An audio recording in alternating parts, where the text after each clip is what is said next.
that the testimony I have come to give to the TRC of Liberia is the whole truth, and nothing but the truth. So help me God. Please be seated.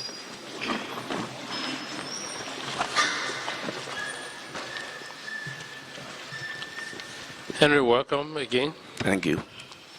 The full panel of commissioners are here to listen to your contribution to this process of truth-seeking, reconciliation, and peace-building. We are happy that you could take off your time to come and share your experience with us. Thank you. Before you proceed with your testimony, can you say whether or not you live in Zwedru? I live in Zwedru. You live in Zwedru? Yes. What do you do on a daily basis? Well, I'm the overseer of a local NGO here in Nafat. What's the name of the NGO? National Foundation Against Poverty and Disease. Okay, you're the local overseer. Yeah. Your date of birth, please. Date of birth? November 1st, 1961.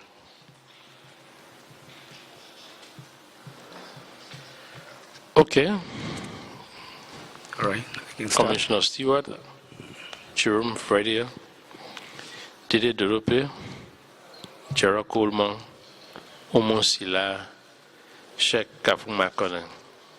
Please proceed. Thank you. It was in 1990 when the war was raging. I think, if I can recall, September 9, when Doe was captured. And so we were civilians around the BTC. So I was leaving my house, going to the BTC to see what was going to be the next action of the AFL when I was put at gunpoint by one AFL soldier. He said, "Are you a crime man?" I said, "Yes." He said, "But why are you not in the army?" So I said, "I'm not trained to gun, my brother. I just walk into the barrel to know." He said, "Oh, boy, everybody leave here. If you don't have gun, then you will not go." Fortunately for me, when I got to the barrel, he said, ECMO was evacuating people. At the time, the 3 trucks had come and gone. So I said, okay, when the next trucks come, I think I'll make my way. And so when they brought the last 6 trucks, I told my late cousin, I said, "We have to go." He said, "Close." I said, "Let's just go." Not knowing we're leaving the heat and going to the fire. So when we left and got to the port, we were told to form a long line by the ECOMOG we met.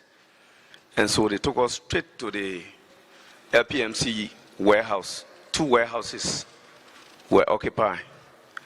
Late in the evening around 6, we saw a convoy of soldiers from the IMPFL headed by Prince Johnson. He came and stood over the car. He said, "I'll raise a song and please sing this song along with me." But then the song meaning was, what you used to do before you will not do it again. And my friends were singing. I said, "I don't know what I used to do before, so I'm singing a kind of song." And so we were there. Then, alas, he said, "Tomorrow will come. Those that were fighting in town, we will take them to go join us to fight the NPFL." So, when he left, it was my first encounter with the late Sam Tode. He was then a housing president, national housing president.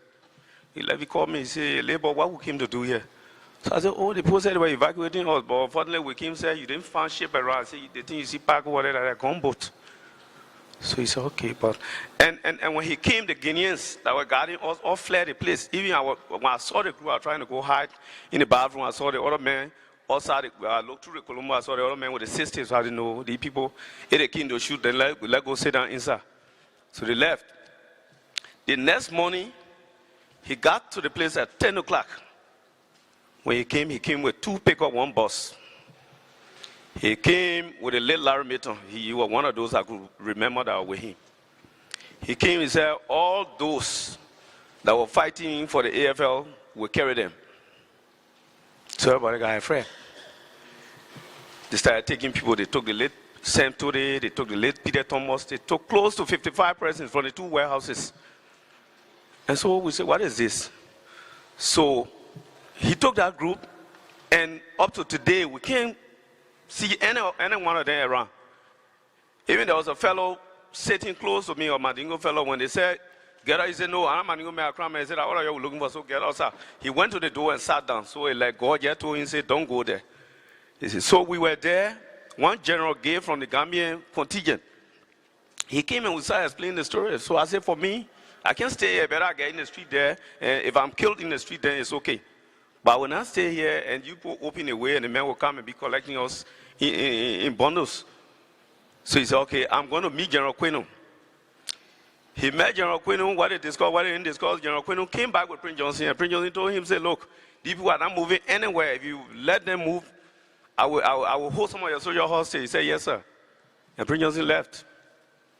So that evening, one lady, child caught cholera. And there was nobody to told the child. So I said, oh, I can told the child because I was looking for my escape route. That's how we went to the ECMO hospital while they were treating the child. I found my way out of the fence and went to where the Sierra Leone was seeking refuge. There was a little boy there when I used to play basketball. They used to admire also. He saw me. He said, oh, because I spent all my time in Nima. So he said, my man, why are you friending with Prince Johnson? Some of them will tell her, what are you doing? So I said, no, I live in Clarendon, but the shootings. So I now able to go to Clarendon. He said, okay, let me carry you to one of my friends.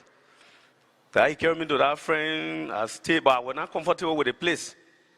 So in the morning, somebody started raising a alarm. Who the men that came inside there last night? It was around 4 or 5. Because around the port area, there were no sleeping. People in the port looting. And so when they got raised the first alarm, somebody asked me again, who is that person? I just got up and walked out of the place. Really, I didn't know where to go because there was a checkpoint in Vartown. They were killing people. And so I started traveling. But then my son man was across. I didn't know the mean place she was living. So as God would have it, I was walking. When I went to Beaumont Bridge, she came to buy sugar. When she saw me, she was very surprised. And she too from Nima. So when she saw me, she said, oh, you're not spirit? So I said, I'm not spirit. I said, they brought her to the port, but they killed a lot of people, so I escaped the port. She said, okay, let's go to the house. Now where they lived were these fighters.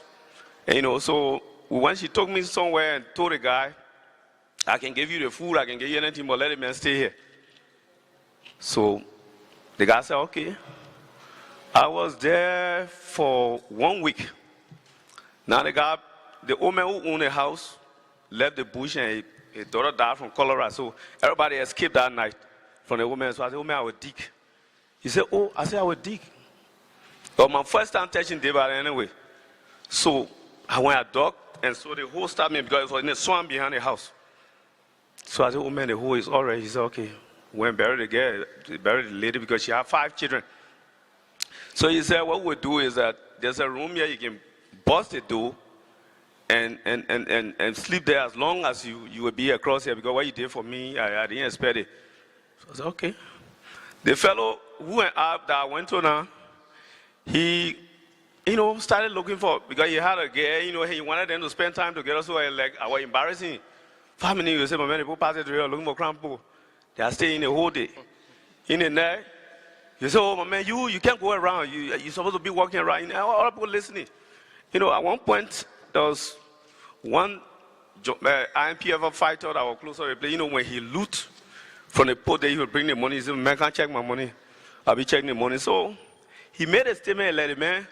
So they were discussing and I heard it.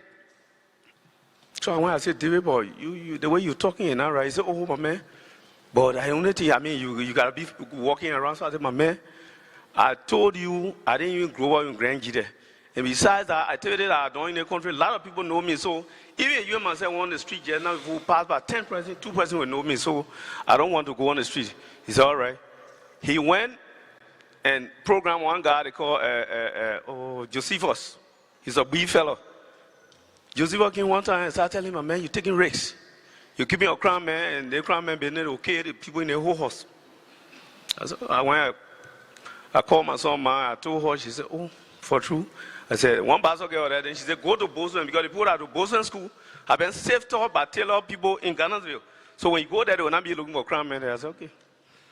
Well, when I got to the place, one man who met me, he said, he was the head of the place, he said, my secretary. As secretary, now, how do I go where you to Prince Johnson based our friends? So when he say, let's go to Prince Johnson, I said, oh man, my stomach, my stomach can be running there. One day he looked for long, he said, okay, my son, I know what you're talking about. So this time, just be in the office and be ready, because when people die, they will come to us and we show them where to bury.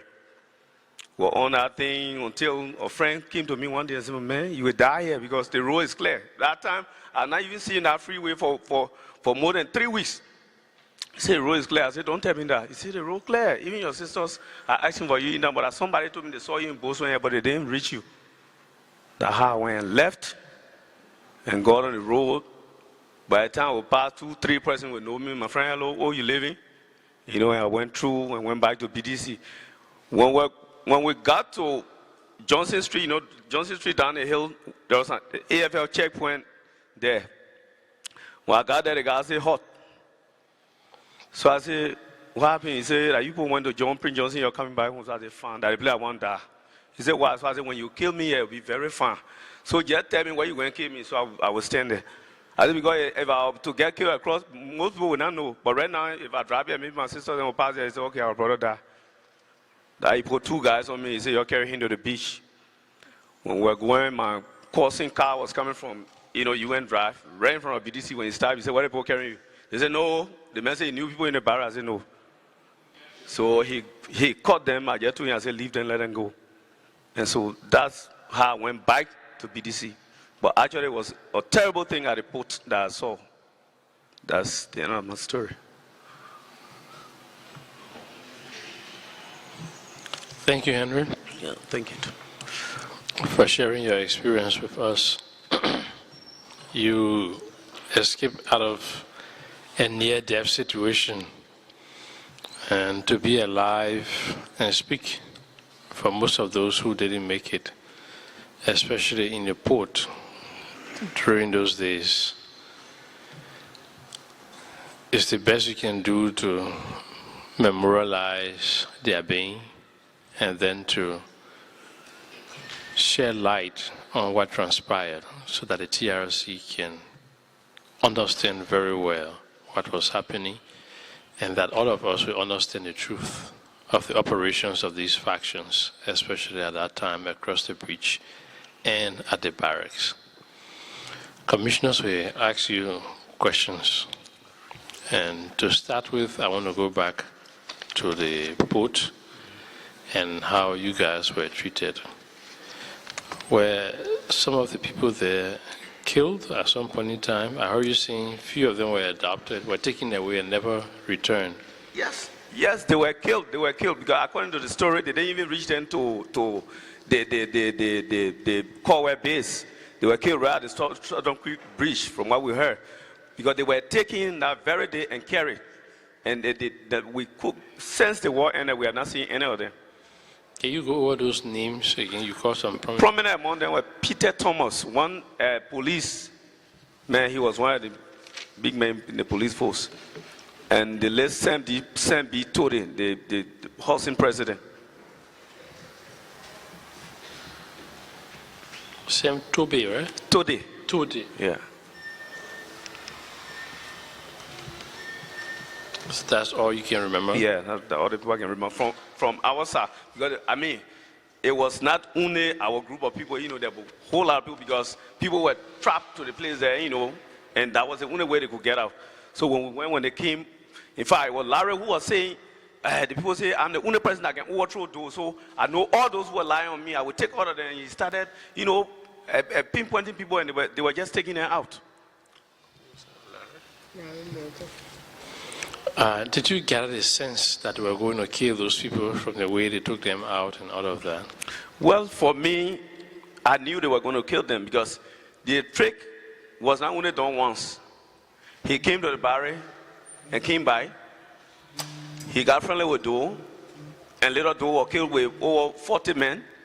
And so to see Doe King's men pack out in a place and say, you're going to help me to fight, I knew it was not any true story. Okay. Thank you. Sheikh? No question. Go ahead.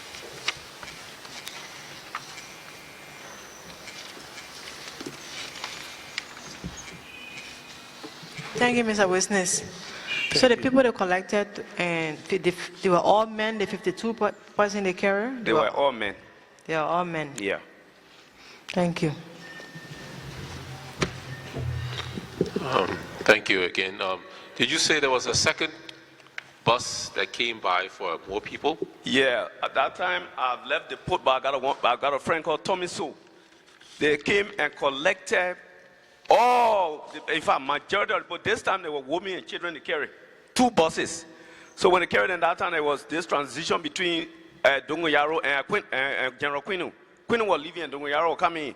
So when Dongoyaro heard it, through the same Mayor Gay, he went and someone preached at the port that when he told him that if you don't bring those people back, you will not leave from here. And so they were all brought back safely. The second group. Okay. So clearly your focus is that the first group of 50-something people were slaughtered. Yes. Okay. Thank you for now.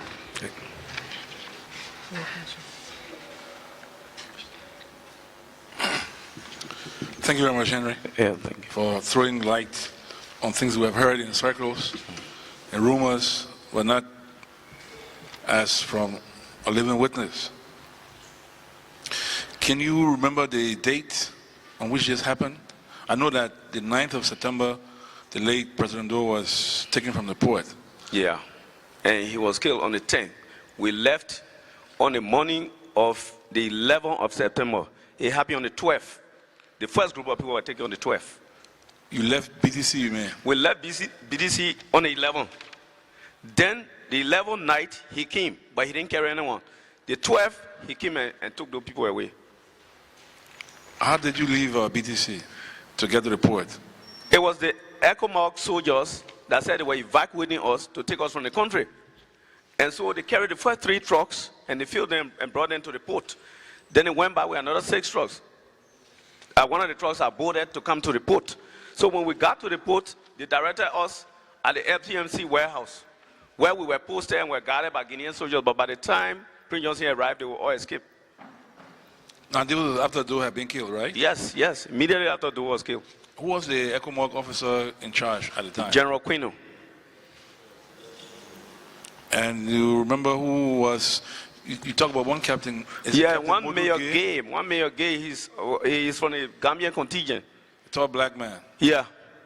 Modu Gay. Yeah, I think that him. And I don't know his first name, but he just was Mayor Gay. and he was the one who told you that they were going to evacuate you people from Liberia? No, he didn't tell us. But after the trucks went and we came and that thing happened, he came to listen to what happened to us. Or then after that, then he took the report To General Quino. Quino. Yeah. And what was General Quino's reaction? General Quino did not react. After they took the complaint to him, he came with Prince Johnson, and Prince Johnson told him in our face that these people are not leaving from here. They will stay here. So if you allow any of them to escape from here, our TRC. Zili bribed them, and they took Zili and his sister away from among us. That they too were safe. Just before the men could come to take the people, they took Zili and his family. He saw Zili giving them money. Zili gave them money, yes. And at the time they were taking these people out of the port, you said there were ECOMOG guards on duty at the port? ECOMOG guys were on duty at the port. In fact, the moment Prince Johnson left, they came back. So we said, well, you people are not manning us. You see, and we can't be here, the men be extracting people from here. Why? You people watching. Besides Larry Milton, the late, who you say accompanied Prince Johnson, who were some of the other personalities of the IMPFL that you may have remembered that came along with Prince Johnson at the port? Matthew Bear, the man who got to come and see Big Green now. He was one of those that accompanied Prince Johnson.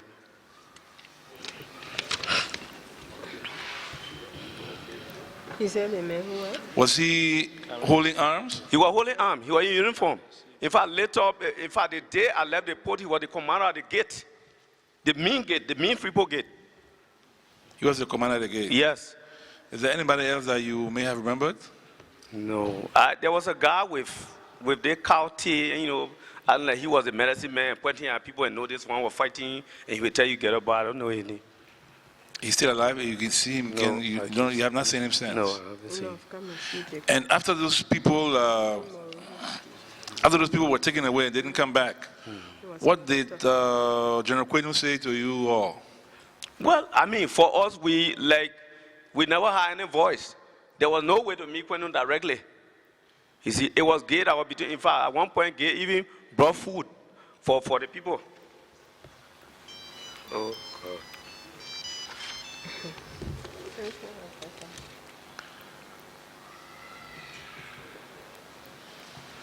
So would you say that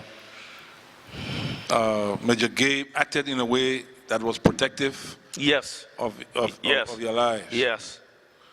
And but he was not around, or he was around when the people were being taken away. No, he was not around. The only time we encountered him was when the first group was taken away. That when the noise, because the first group was taken away, like everybody wanted to leave the fence, and the Guineans were blocking us. It was when he left the office and came that we started explaining the story to him before he got involved. And afterwards, when it came for the second group, where was General Quaidon? That time, General Quaidon was almost leaving and was Dongo Yaro now. General Quaidon, because that time I have left the port out in Lokintown. But I say I got a friend who and I entered the place together and I left them there. One Tommy so he now a taxi driver in Monrovia. He was there and they took all of them. It was when Dongo Yaro hired him hostage and he brought them back. Did he explain to you what happened when they took him away? He said when they took all the shares and everybody knelt down in front of the late General Vanny. And so he was just waiting for order from his boss to start execution. It was when he called him and said, don't touch any of the people, make sure they all return here safely. That when they started putting them back on the bus. And they brought them back to the port? Yeah, brought them back to the And at the time, it was General Dogonyaro who was in charge? Yeah, Dogonyaro was in charge now. And where was General Quaidon then? General Quaidon had left. Because he was the first commander after Dogonyaro replaced him. He had left. What date was this? I can't remember. This date was in, I think, early October, but I can't remember the day. Early October. Oh, yeah. 1990.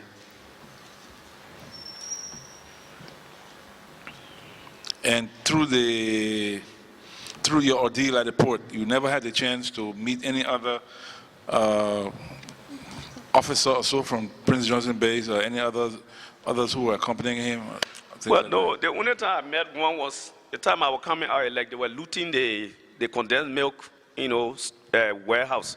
And he asked me, he said, oh, my friend, where you going? I said, I'm trying to go up because they're shooting. I didn't tell him that I was from where, they brought the people from the barracks. I said, they're shooting too much, so I'm going. He said, no, let go, let me pull you in. So you were told something about me. I said, no, I'm afraid. So he said, okay, you can go. I didn't want to encounter that way. And do you remember him? No. Don't remember him. No.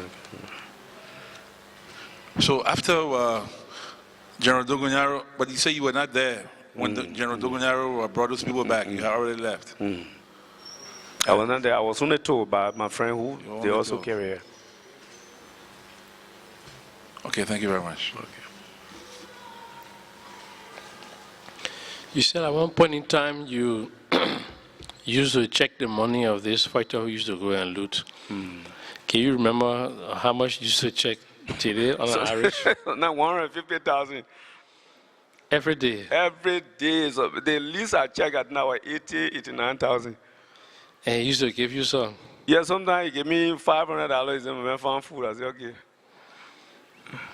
Also, I know you spent 2 days in a barracks before you were evacuated. Can you tell us what life generally was at the time Doe was killed? There are rumors that soldiers were in the streets and they were on a rampage. No Monrovia. It was very, very terrible. In fact, no Doe, no Monrovia that time we have left. But it was very, very terrible from that night. In fact, at the checkpoint in Jalatown, an AFL soldier was shot in a wagon bus. AFL soldier that did his head knew. He was driving to the checkpoint, the guy just fired him and he pulled him down and took the bus. And that happened, you said, down Jalatown? Jalatown, yeah. I was leaving Seatown. Okay. So, when the thing happened, we started leaving Seatown to come to the barracks. So the whole area was very, very terrible. Even people who were living in Matadi were leaving in their cars. People who were living around 10th Street were leaving. And so there was no control, absolutely no control. No law and order. No law and order. The armed men. Armed men all over the place. Putting people on gunpoint, naked people, firing them. Okay, thank you very much. You've given us so much information, contributed in a very valuable way to our work. Just the figures you call in terms of the money from the loot tells us how lucrative the war was, that people profiteer from the war and they benefited from their own loot. And then, of course, the operations of the INPFL across the breach. I want to thank you very much for coming and sharing with us. Is there any advice, recommendation, anything else you have on mind that you would like to share with the Commission before you leave? Well, I don't have much. The only thing is that we all pray that the commission be successful. Because we been understanding now, other people say they will not appear for the commission and it will not serve the country right. In fact, speaking, besides the NGOT, I'm the local chairman for the United Party for Grand Gedeh. And that is why I always told my people, it's better to speak the truth. Even if your brother is involved, let him go and say, I did it, and he must be forgiven. That's the only way Liberia will go forward. Thank you very much. You may leave. Just take away.